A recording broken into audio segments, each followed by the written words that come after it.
ಬಿಳಿ ಕೂದಲಿನ ಸಮಸ್ಯೆ ಇವಾಗ ಯಾರಿಗಿಲ್ಲ ಅಂತ ಹೇಳಿ ಮಕ್ಕಳಿಂದ ಹಿಡಿದು ದೊಡ್ಡವ್ರ ತನಕ ಬಿಳಿ ಕೂದಲಿನ ಸಮಸ್ಯೆ ಜಾಸ್ತಿಯಾಗಿ ಕಾಣಿಸ್ಕೊಳ್ಳುತ್ತೆ.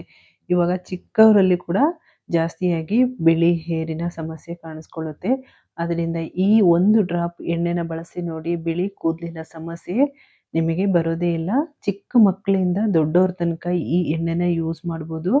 ತುಂಬ ಚೆನ್ನಾಗಿ ವರ್ಕ್ ಆಗುತ್ತೆ. ಬಿಳಿ ಕೂದಲಿನ ಸಮಸ್ಯೆ ಕೂಡ ಕಡಿಮೆ ಆಗುತ್ತೆ, ಮತ್ತು ಕೂದಲು ಉದುರೋ ಸಮಸ್ಯೆ ಕೂಡ ಕಡಿಮೆ ಆಗುತ್ತೆ. ಎಣ್ಣೆ ನೋಡ್ತಾ ಇರ್ಬೋದು ಎಷ್ಟು ಚೆನ್ನಾಗಿ ಕಪ್ಪಾಗಿ ಕಾಣ್ತಾ ಇದೆ ಅಂತ. ಹಾಗೇನೆ ತಲೆ ಕೂದಲು ಕೂಡ ಕಪ್ಪಾಗುತ್ತೆ. Welcome back to my channel. ಮೊದಲಿಗೆ ನಾನು ಕರ್ಬೇವಿನ ಸೊಪ್ಪು ತೊಗೊಂಡಿದ್ದೀನಿ. ಫ್ರೆಶ್ ಆಗಿರುವ ಕರ್ಬೇವಿನ ಸೊಪ್ಪನ್ನ ತೊಗೊಂಡಿದ್ದೀನಿ. ಕ್ಲೀನಾಗಿ ಬಿಡಿಸ್ಬಿಟ್ಟು ಇದನ್ನು ತೊಳೆದ್ಬಿಟ್ಟು ಯೂಸ್ ಮಾಡ್ಕೊಳ್ಳಿ. ತೊಳೆದ್ಕೊಂಡಾದ್ಮೇಲೆ ಈ ಸೊಪ್ಪಲ್ಲಿ ನೀರಿರಬಾರ್ದು, ಚೆನ್ನಾಗಿ ಡ್ರೈ ಮಾಡಿ ಯೂಸ್ ಮಾಡ್ಕೋಬೇಕು. ಫಸ್ಟೇ ತೊಳೆದ್ಬಿಟ್ಟು ಸ್ವಲ್ಪ ನೀರನ್ನೆಲ್ಲ ಡ್ರೈ ಮಾಡ್ಕೊಳ್ಳಿ. ಇವಾಗ ಒಂದು ಮಿಕ್ಸಿ ಜಾರ್ ತೊಗೊಂಡಿದ್ದೀನಿ. ಸೊಪ್ಪನ್ನೆಲ್ಲ ಬಿಡಿಸ್ಬಿಟ್ಟು ಒಂದು ಮಿಕ್ಸಿ ಜಾರಿಗೆ ಹಾಕ್ಕೊಳ್ತಾ ಇದ್ದೀನಿ. ನೀರು ಇರಬಾರ್ದು ಎಲೆಯಲ್ಲಿ. ಈ ಕರಿಬೇವಿನ ಸೊಪ್ಪನ್ನ ಬಳಸೋದ್ರಿಂದ ನ್ಯಾಚುರಲ್ ಆಗಿ ಕೂದಲು ಕಪ್ಪಾಗುತ್ತೆ, ಕೂದಲು ಚೆನ್ನಾಗಿ ಬೆಳೆಯಲು ಸಹಾಯ ಮಾಡುತ್ತೆ. ಬಿಳಿ ಕೂದಲಿನ ಸಮಸ್ಯೆ ಕೂಡ ಕಡಿಮೆ ಆಗುತ್ತೆ ಕರಿಬೇವಿನ ಸೊಪ್ಪನ್ನ ನಾವು ಜಾಸ್ತಿಯಾಗಿ ಬಳಸೋದ್ರಿಂದ. ತಲೆಗೆ ಅಷ್ಟೇ ಅಲ್ಲ, ಕಣ್ಣು ಕೂಡ ತುಂಬ ಒಳ್ಳೆಯದು ಕರಿಬೇವಿನ ಸೊಪ್ಪನ್ನ ಬಳಸೋದ್ರಿಂದ.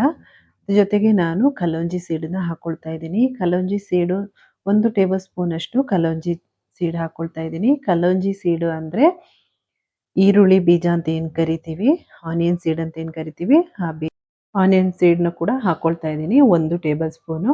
ಅದ್ರ ಜೊತೆಗೆ ಮೆಂತ್ಯನೂ ಕೂಡ ತೊಗೊಂಡಿದ್ದೀನಿ. ಮೆಂತ್ಯ ಬಳಸೋದ್ರಿಂದನೂ ಅಷ್ಟೇ ಕೂದಲು ನ್ಯಾಚುರಲ್ ಆಗಿ ಕಪ್ಪಾಗುತ್ತೆ, ಕೂದಲು ಉದುರೋ ಸಮಸ್ಯೆ ಕೂಡ ಕಡಿಮೆ ಆಗುತ್ತೆ, ಕೂದಲು ಚೆನ್ನಾಗಿ ಬೆಳೆಯುತ್ತೆ, ಒಳ್ಳೆ ಒಂದು ಶೈನಿಂಗ್ ಕೂಡ ಬರುತ್ತೆ, ಮತ್ತು ಕಂಡೀಷ್ನರ್ ಯಾವ ಥರ ವರ್ಕ್ ಆಗುತ್ತೋ ಆ ಥರ ಕೂದಲು ಸಾಫ್ಟ್ ಆಗುತ್ತೆ ಮೆಂತ್ಯನ ಬಳಸೋದ್ರಿಂದ. ಇದನ್ನು ಸ್ವಲ್ಪ ತರಿಯಾಗಿ ಪುಡಿ ಮಾಡ್ಕೊಳ್ತಾ ಇದ್ದೀನಿ. ನೀರೇನು ಹಾಕೋಬಾರ್ದು, ಹಾಗೇನೆ ಪುಡಿ ಮಾಡ್ಕೋಬೇಕು. ನೋಡಿ ಈ ಥರ ಪುಡಿ ಮಾಡ್ಕೊಂಡಿದ್ದೀನಿ. ತುಂಬ ನೈಸಾಗಿ ಪುಡಿ ಮಾಡ್ಕೋಬೇಕು ಅಂತನಿಲ್ಲ, ತರಿಯಾಗಿ ರುಬ್ಕೊಂಡ್ರೆ ಸಾಕು. ಈ ಥರ ಮಾಡೋದ್ರಿಂದ ನಿಮಗೆ ಒಳ್ಳೆ ಒಂದು ಆಯುರ್ವೇದಿಕ್ ಆಯಿಲ್ ಅಂತಲೇ ಹೇಳ್ಬೋದು. ಅಷ್ಟು ಚೆನ್ನಾಗಿ ಕೂದಲು ಬೆಳೆಯುತ್ತೆ. ಇವಾಗ ಸ್ಟವ್ ಮೇಲೆ ಒಂದು ಪಾತ್ರೆ ಇಟ್ಕೊಂಡಿದ್ದೀನಿ. ಸ್ವಲ್ಪ ದೊಡ್ಡದಾಗಿರುವ ಪಾತ್ರೆನ ಇಟ್ಕೊಳ್ಳಿ. ಚಿಕ್ಕದಾಗಿ ಇಟ್ಕೊಂಡ್ರೆ ಎಣ್ಣೆ ಉಕ್ಕು ಬರೋ ಚಾನ್ಸಸ್ ಇರುತ್ತೆ. ನಿಮಗೆ ಎಷ್ಟು ಬೇಕು ಅಷ್ಟು ಎಣ್ಣೆನ ಹಾಕ್ಕೊಳ್ಳಿ. ಫಸ್ಟು ಸ್ವಲ್ಪ ಹಾಕ್ಕೊಂಡು ಟ್ರೈ ಮಾಡಿ, ಆಮೇಲೆ ಸ್ವಲ್ಪ ಜಾಸ್ತಿಯಾಗಿ ಯೂಸ್ ಮಾಡ್ಕೋಬೋದು. ನಾನು ಒಂದು ಸ್ವಲ್ಪ ನನಗೆ ಎಷ್ಟು ಬೇಕು ಅಷ್ಟು ಎಣ್ಣೆನ ಹಾಕ್ಕೊಂಡು ಸ್ವಲ್ಪ ಕ್ಯಾಸ್ಟ್ರ್ ಆಯಿಲ್ ಅಂದರೆ ಹರಳೆಣ್ಣೆನ ಹಾಕ್ಕೊಂಡಿದ್ದೀನಿ. ಎಣ್ಣೆ ಹಾಕ್ಕೊಂಡಾದ್ಮೇಲೆ ನಾನೇನು ಪುಡಿ ಮಾಡಿ ಇಟ್ಕೊಂಡಿದ್ದೀನಲ್ಲ, ಕರಿಬೇವಿನ ಸೊಪ್ಪು, ಕಲ್ಲೊಂಜಿ ಸೀಡು ಮತ್ತು ಮೆಂತ್ಯ ಸೀಡನ್ನ ಹಾಕಿ ಅದನ್ನು ಹಾಕ್ಕೊಂಡು ಚೆನ್ನಾಗಿ ಮಿಕ್ಸ್ ಮಾಡ್ಕೊಳ್ತಾ ಇದ್ದೀನಿ. ಜಾಸ್ತಿ ಹೈ ಫ್ಲೇಮಲ್ಲಿ ಇಟ್ಕೊಂಡು ಬಿಸಿ ಮಾಡ್ಕೋಬಾರ್ದು, ಕಡಿಮೆ ಉರಿಯಲ್ಲೇ ಇಟ್ಕೊಂಡು ಇದನ್ನು ಬಿಸಿ ಮಾಡ್ಕೋಬೇಕು.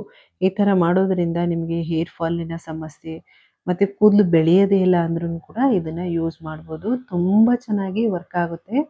ಈ ನಾವು ಕರಿಬೇವಿನ ಸೊಪ್ಪನ್ನ ಜಾಸ್ತಿ ಬಳಸಿರೋದ್ರಿಂದ ಕೂದಲಿನ ಎಲ್ಲ ಸಮಸ್ಯೆ ಕೂಡ ಕಡಿಮೆ ಆಗುತ್ತೆ. ನೋಡಿ ಈ ಥರ ಚೆನ್ನಾಗಿ ಕಾದ್ಮೇಲೆ ಕಪ್ಪು ಕಲರ್ ತಿರುಗುತ್ತೆ, ಅಲ್ಲಿ ತನಕ ಕುದಿಸ್ಕೋಬೇಕು ಎಣ್ಣೆನ. ಮೀಡಿಯಮ್ ಉರಿಯಲ್ಲಿ ಇಟ್ಕೊಂಡೆ ಕುದಿಸ್ಕೊಳ್ಳಿ.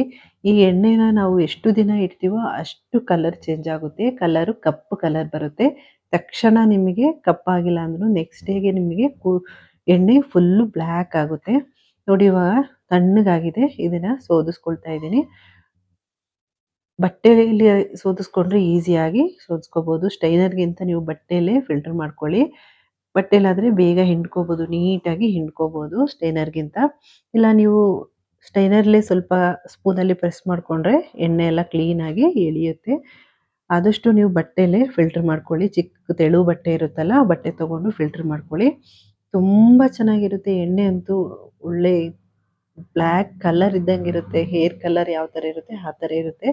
ಇದನ್ನು ನಾವು ಸ್ಟೋರ್ ಮಾಡಿ ಇಟ್ಕೊಂಡ್ರೆ ಒಳ್ಳೆ ಒಂದು ಕಲರ್ ಕೂಡ ಬರುತ್ತೆ. ಈ ಎಣ್ಣೆನ ಬಳಸೋದ್ರಿಂದ ಒಳ್ಳೆ ಶೈನಿಂಗ್ ಕೂಡ ಕೊಡುತ್ತೆ ಕೂದಲು ಉದುರೋ ಸಮಸ್ಯೆನೇ ಬರೋದಿಲ್ಲ. ಈ ಎಣ್ಣೆನ ಬಳಸ್ತಾ ಬನ್ನಿ. ಚಿಕ್ಕವರಿಂದ ದೊಡ್ಡವ್ರ ತನಕ ಈ ಎಣ್ಣೆನ ಬಳಸ್ಬೋದು. ಈ ಎಣ್ಣೆನ ಬಳಸುವಾಗ ಕ್ಲೀನಾಗಿ ಹೇರ್ನ ವಾಶ್ ಮಾಡಿಬಿಟ್ಟು ಕ್ಲೀನಾಗಿ ಬಳಸಿ. ಕೂದಲು ಎಲ್ಲಿ ಬಿಳಿ ಕೂದಲಿನ ಸಮಸ್ಯೆ ಜಾಸ್ತಿ ಇರುತ್ತೋ ಅಲ್ಲೆಲ್ಲ ಅಪ್ಲೈ ಮಾಡಿ ವಾರದಲ್ಲಿ 2 ಸರಿ ಮಾಡ್ತಾ ಬನ್ನಿ. ನಿಮಗೆ ಬಿಳಿ ಕೂದಲಿನ ಸಮಸ್ಯೆ ಬರೋದಿಲ್ಲ, ಮತ್ತು ಕೂದಲು ಚೆನ್ನಾಗಿ ಬೆಳೆಯುತ್ತೆ. ಜಾಸ್ತಿಯಾಗಿ ಬಿಳಿ ಕೂದಲು ಇವಾಗ ಚಿಕ್ಕ ಮಕ್ಕಳಿಗೆ ಬರುತ್ತೆ ಅಂದಾಗ ಈ ಥರ ಎಣ್ಣೆನ ಟ್ರೈ ಮಾಡಿ ನೋಡಿ. ಖಂಡಿತವಾಗಲೂ ನಿಮಗೆ ಬಿಳಿ ಕೂದಲಿನ ಸಮಸ್ಯೆ ಕಡಿಮೆ ಆಗ್ತಾ ಬರುತ್ತೆ. ಇವಾಗ ತಲೆಗೆ ನಾನು ಹಾಕಿ ತೋರಿಸ್ತಾ ಇದ್ದೀನಿ. ಇದನ್ನ ಹಾಕೊಂಡು ಚೆನ್ನಾಗಿ ಮಸಾಜ್ ಮಾಡಿ, ಬಿಳಿ ಕೂದಲು ಫ್ರಂಟಲ್ಲೇ ಜಾಸ್ತಿಯಾಗಿ ಎಲ್ಲರಿಗೂ ಕೂಡ ಕಾಣಿಸ್ಕೊಳ್ಳೋದು, ಮಕ್ಕಳಿಂದ ಹಿಡಿದು ದೊಡ್ಡವ್ರ ತನಕ ಕ್ಲೀನಾಗಿ ಅಪ್ಲೈ ಮಾಡಿಬಿಟ್ಟು 2 ಗಂಟೆ ಬಿಟ್ಬಿಟ್ಟು ನೀರಲ್ಲಿ ವಾಶ್ ಮಾಡ್ಕೊಳ್ಳಿ. ಮೈಲ್ಡ್ ಶಾಂಪೂನ ಯೂಸ್ ಮಾಡಿ ಈ ಎಣ್ಣೆ ಬಳಸಿದ್ಮೇಲೆ. ಇದನ್ನ ಹಾಕೊಂಡು ಎಣ್ಣೆ ಹಾಕಿದ್ಮೇಲೆ ಚೆನ್ನಾಗಿ ಮಸಾಜ್ ಮಾಡಿಬಿಟ್ಟು ಹೇರ್‌ನ ವಾಶ್ ಮಾಡ್ಕೊಳ್ಳಿ. ಈ ವಿಡಿಯೋ ಇಷ್ಟ ಆಗಿದ್ರೆ ಲೈಕ್, ಶೇರ್, ಸಬ್ಸ್ಕ್ರೈಬ್ ಮಾಡ್ಕೊಳ್ಳಿ. Thank you.